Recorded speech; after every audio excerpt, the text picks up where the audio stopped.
Hello, this is Jeffrey Williams with Too Late for the Gods. Today we're going to look at a recent video by Randal Rauser, who's a Christian apologist who has written many books and teaches theology at Taylor Seminary. He has a habit of dismissing those who disagree with him as ignorant and lacking his profound expertise. So we'll take a look at his recent video where he demonstrates the silliness of atheist objections to God by sorting them into 5 categories of misunderstanding, and after that throws in even a free bonus lesson on intelligent design. The link to his video is provided below. His first category is a comparison of belief in God to Santa Claus, Easter Bunny, etc. So the first group are comparisons between belief in God and belief in Santa Claus, Easter Bunny, fairies, things like that. In all of those cases, the comparison is between belief in God and the belief of some entity that is widely accepted among children. So many children believe in God. They believe in Santa Claus. They believe in the Easter Bunny. They believe in fairies such as the Tooth Fairy. And of course, the idea there is that, certain things that children get from this, they get chocolate from the Easter Bunny, they get presents and gifts from Santa Claus, they get money from the Tooth Fairy. And of course, those beliefs in Santa Claus or the Tooth Fairy or the Easter Bunny then cultivate pro-social behavior in the children. And of course, the parents know that these entities are not actually real, but they allow the children to believe these things because they encourage pro-social behavior. Like, Santa has a list. He knows if you've been naughty or nice, so you better be nice. But once you grow up, you realize you don't need Santa Claus anymore in order to be good and nice. He differentiates on the basis that, 1, these stories promote pro-social behavior among the children. For example, Santa Claus has a list and knows if you've been naughty or nice, so you'd better be nice. If you're an ignorant atheist, you probably think this is much like stories about God tracking your sins, so you better be nice or you're going to hell. But that, of course, would be completely different. And number 2, but once you grow up, you realize you don't need Santa Claus anymore in order to be good or nice. You've grown up. Again, this would be very different from the millions of atheists who, upon growing up, realize they no longer need God to be nice or good. A completely different sort of thing somehow. Now, this is a silly comparison because, for one reason, most adults on earth believe in some concept of God. Many of the most highly educated people in the fields of science, theology, philosophy, humanities broadly, all different areas, right? Now, leaders of state, brilliant leaders of state, not like Donald Trump, but actually really intelligent, thoughtful people, they're theists. Theism is clearly disanalogous to infantilized belief, and people have very sophisticated reasons for believing in God. He explains that it is a silly comparison because most adults on earth believe in a God. Among them, the most highly educated people who believe for sophisticated reasons. And this remains true even though the fact that most highly educated people do not believe in God appears to contradict that claim. For example, the Phil Papers survey of philosophers worldwide found only 14% of philosophers believe in God. Among the most eminent scientists, a survey showed about 8% of the members of the National Academy of Sciences so believe, and over 90% of the members of the British Fellows of the Royal Society strongly reject the existence of God. And of course, there is the scandal of all those godless secular university professors we hear so much about these days. And the fact that believers are now in a minority in much of Europe, close to a minority in Canada, and quickly dwindling group in the US. But don't let any of the facts lead you astray. Randal assures us that any comparison between children's mythological characters and God is absurd. And he knows this because he is smarter than you. He can even say it in a way that sounds intelligent. So there, it's just silly. By the way, there were times when very educated physicians believed in the balance of humors, which bloodletting could remedy. So let's go to number 2, in which the atheist compares God to leprechauns, Bigfoot, etc. The second one is to compare God to things like belief in leprechauns, Bigfoot, things like that. And in that case, these are folkloric ideas, or they are ideas that are widely, or they're held by, maybe like they're held by adults, but they're either held by adults as part of the common folklore of a quote unquote more primitive, unenlightened culture, or they're held by a fringe group that's interested in some fringe pursuit like cryptozoology, where they believe there is a Loch Ness monster, or they believe there is Bigfoot, and so they believe in God, or maybe they believe in aliens, right, visiting Earth. You could add those in there as well. In that case, the idea is simply that either that this belief is a primitive belief of this primitive society, or it's an intellectually conspiratorial belief, like some of these groups that are seeking, believing that Bigfoot walks, lives in the mountains of British Columbia or California and so on, or the aliens have visited us. And again, it's just not intellectually serious. It's a fringe belief. Folkloric ideas held by adults is part of the common folklore of a more primitive, unenlightened culture, or part of a fringe conspiracy. It's just not intellectually serious. Now, atheists might have a point if, for example, the Bible had been written by a primitive, unenlightened culture who believed in folkloric things like giants, demons, angels, resurrection of the dead. But as we know, the Bible presents nothing but serious knowledge and true enlightenment of the world. So again, what a silly comparison. If that were true, we would see a steady drop-off in Christianity after the Enlightenment, with the curve becoming ever steeper as we gain more scientific knowledge and sophistication of our world. But of course, wait, what? And it's not just held by societies that are quote unquote pre-enlightened or pre-scientific. And of course, let's just keep in mind this sort of hubris of the chronological snobbery of that whole framing of the issue to begin with. Because of course, there is a lot of knowledge in quote unquote primitive societies. There's a lot of wisdom in quote unquote primitive societies. Oh yeah. Forget what he just said about leprechauns, Bigfoot, etc. being silly primitive ideas. He suddenly remembered all that wisdom comes from primitive societies. So let's just let him have it both ways, I guess. This third category is comparing belief in God with belief in Thor or Zeus or Odin. Third is to compare belief in God with belief in Thor or belief in Zeus. At this point, we're sort of latching onto a specific concept of God, namely concept of God in Western monotheism, or the concept of God within Christianity, and then saying, well, that's like belief in Zeus or belief in Thor. So here the idea is again a little different. The idea is, well, there were these beliefs in various gods of the ancient world, and those beliefs have all died out. And the idea being, the implication being, that the fact that your particular concept of God still happens to endure is simply a historical accident.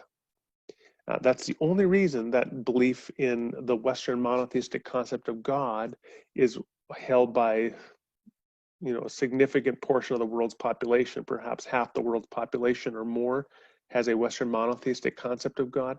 That's merely a historical accident. Whereas Zeus or Odin, it's another common one, Zeus, Odin, Thor have died out. Again, historical accident. It could just as well, if you ran the tape backwards and played it again, it could have been that everybody's worshiping Thor and the Western Christian monotheistic or Judeo-Christian Muslim monotheistic concept of God never became dominant at all, but rather died out 1,500 years ago or what have you. Again, this is not much of an observation or objection, because it sort of begs the question. In other words, invites the question to be asked as to why did the Western monotheistic concept of God become the dominant one? Why have these concepts of Thor or Odin or Zeus died out? And I think part of the reason certainly is that they are explanatorily inferior in countless ways to the concept of God that emerged in Western monotheism. Again, it is silly to think that the belief in Western monotheism is just an historical accident while Zeus, Odin, and Thor died out. We learn the real reason they died out is that they are explanatorily inferior to the God that emerged in Western monotheism. And you know you can trust him on this, even without his providing any reasoning to support the claim, because he sounds really fancy when he declaims. So Western monotheism as a metaphysical, philosophical construct of ultimate reality is far more explanatorily powerful.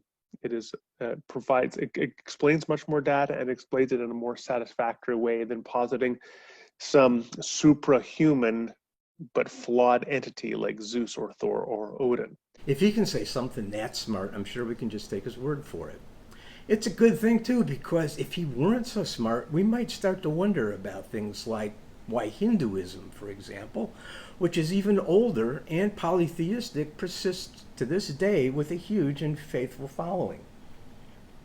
And if reduction to one god is so great, what about Buddhism, which has no god at all? That's got to be better. Or why he refers to Western monotheism. In my ignorance, I had always thought this god came from ancient Near East culture through a process that started out decidedly polytheistic and henotheistic. In fact, the earliest writings of the Bible retain the gods of earlier ancient Near East cultures such as El, Yahweh, Marduk, Baal, Moloch, etc.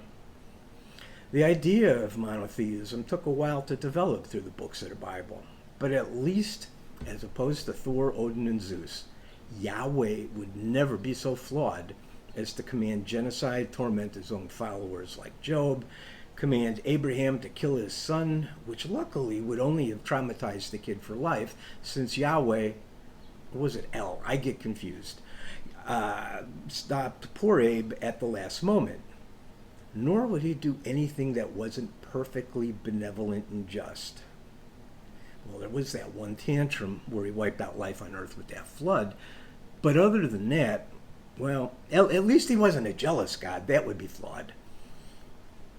The fourth category is comparing God to an invisible pink unicorn.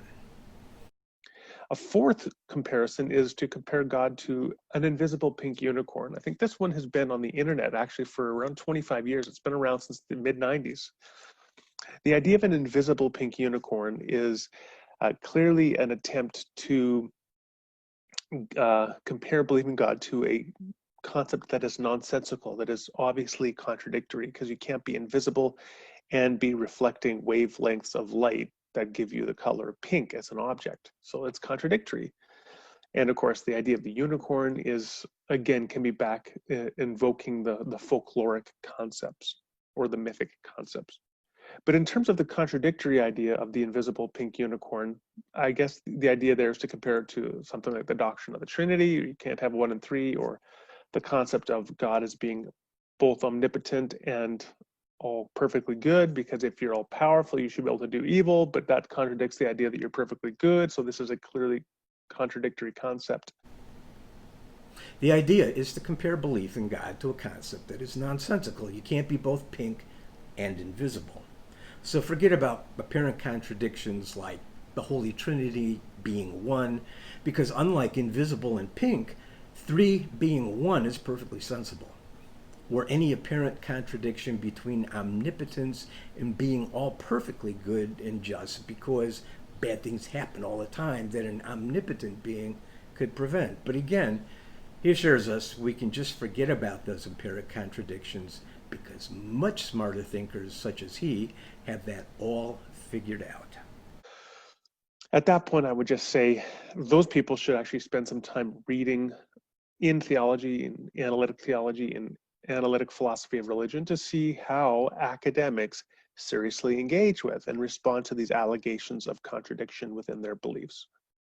And you will find that it is not obviously contradictory, that there are concepts of God that remove various alleged contradictions, and you just have to invest the time to take it seriously.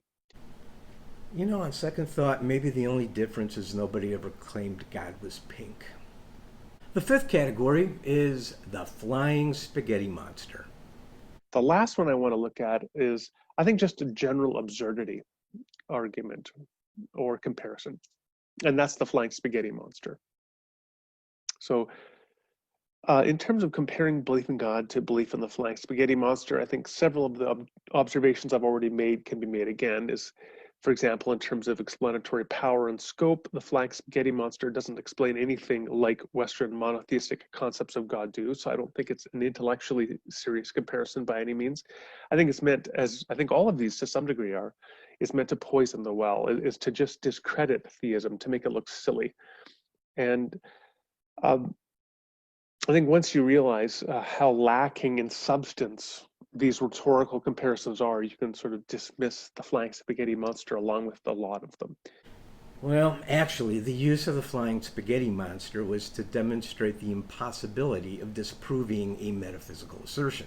In response to the theists' naive demand that we disprove God, atheists proclaimed the flying spaghetti monster to be the one true God and was right next door in a locked room. Prove that he isn't. But Randal, with his lack of ignorance, spins this somehow into our free bonus category, intelligent design.